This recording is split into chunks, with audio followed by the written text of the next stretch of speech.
ఇవాళ అడుగుతా ఉన్నా, ఈ దిక్కుమాలిన పత్రిక, ఈ పత్రికలో తప్పుడు రాతలు రాయిస్తున్నటువంటి జగన్ రెడ్డి, అతని దొంగల దోపిడీ ముఠ, ఫేక్ ముఠ, వారిని నేను సూటిగా ప్రశ్నిస్తా ఉన్నా.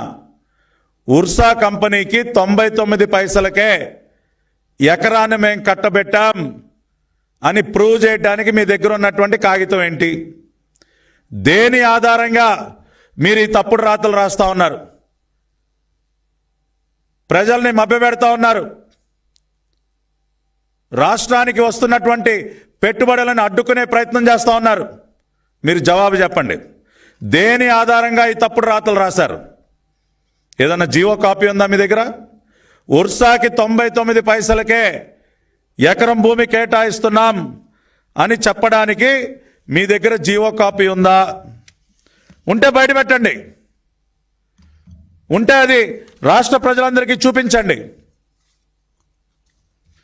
ఎందుకు ఎటువంటి ఆధారాలు లేకుండా మీరు ఇటువంటి తప్పుడు రాతలు రాస్తూ ఉన్నారో మీరు ఇవాళ జవాబు చెప్పాలి. ఇవాళ ఉన్నటువంటి వాస్తవాలు ప్రజలకి తెలియజేయాలన్న ఒక ఆలోచనతోనే ఇవాళ ఈ ప్రెస్ మీట్ పెట్టడం జరిగింది. మేము టాటా కన్సల్టెన్సీ సర్వీసెస్కి ఇచ్చాము ఎకరం 99 పైసలకే. ఇదిగోండి దానికి సంబంధించినటువంటి జీవో. మేమేం దాచిపెట్టట్లేదే. GO number 7 dated 21/4/2025 allotment of 21.16 acres of land at ITL Visakhapatnam to Messrs Tata Consultancy Services for establishing an IT campus with an investment of 1,370 crore with a potential employment of 12,000 persons.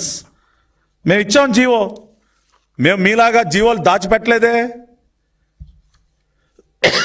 జీవోలు లేకుండా మాయం చేయలేదే. జీవోల వెబ్సైట్ని మూసేయలేదే. జీవోలు కూడా దాచిపెట్టినటువంటి 420 ప్రభుత్వం మీది కదా. మేము క్లియర్గా రాసాం. Honourable council of ministers here by approves the allotment of land for 21.16 acres to Tata consultancy services at 99 పైసా. ఏంటి తప్పేంటి దీనిలో? ఇవాళ టీసీఎస్ కోసం అనేక రాష్ట్రాలు పోటీలు పడుతూ ఉంటాయి. ఇవాళ Tata consultancy services is one of the most renowned IT companies in the entire world. దేశంలోనే ఒక అగ్రగామి ఐటీ కంపెనీ. ఆ కంపెనీకి టాటా వాళ్ళకి 99 పైసలకు మేము భూమి కేటాయించడం తప్పని చెప్పండి. ఇవాళ మన రాష్ట్రానికి దాదాపుగా 1,370 కోట్ల రూపాయలు పెట్టుబడి తీసుకురావడం తప్ప అది నేరమా? 12,000 మంది ఉపాధి కల్పించడం నేరమా? మేము ఇచ్చాం 99 పైసలు టాటా కన్సల్టెన్సీ సర్వీసెస్ టీసీఎస్కి ఇచ్చాం. జీవో విడుదల చేశాం. జీవో పబ్లిక్ డొమైన్లో పెట్టాం. ప్రజలందరూ చూస్తున్నారు. ఇదే విధంగా ఉర్సా కంపెనీకి మేము ఏదైనా జీవో ఇచ్చామా?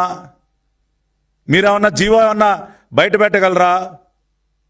మేము ఇప్పటికీ కూడా ఉర్సా కంపెనీ పేరుతో భూమి అలాట్ చేస్తున్నట్టు ఇంకా జీవో విడుదల చేయలేదు. కానీ భూమి కేటాయింపుకి సంబంధించి స్టేట్ ఇన్వెస్ట్మెంట్ ప్రమోషన్ బోర్డులో వచ్చినటువంటి ప్రతిపాదన ఏదైతే ఉందో దానికి ఆమోదం తెలిపాం. ఎస్ఐపిబిలో ఏప్రిల్ 10వ తేదీన ఉర్సా క్లస్టర్స్ ప్రైవేట్ లిమిటెడ్ భూ కేటాయింపుకి ఎస్ఐపిబి ఆమోదం తెలపడం జరిగింది. కానీ 99 పైసలకు కాదండి. మీరు మీ దిక్కుమాలిన అవినీతి పత్రికలో రాయిస్తున్నట్టు అబద్ధపు రాతలు ఏవైతే రాస్తా ఉన్నారో 99 పైసలకి కానే కాదు. వాళ్ళకి మేము కేటాయించినటువంటి భూమి ఏదైతే ఉందో 3.5 ఎకరాలు ఐటీ పార్క్ ఏదైతే ఉందో విశాఖపట్నం ఐటీ పార్క్లో 3.5 ఎకరాలు ఎకరం ₹1,00,00,000 చొప్పున వారికి కేటాయించాలని చెప్పి స్టేట్ ఇన్వెస్ట్మెంట్ ప్రమోషన్ బోర్డులో ఆమోదం తెలపడం జరిగింది.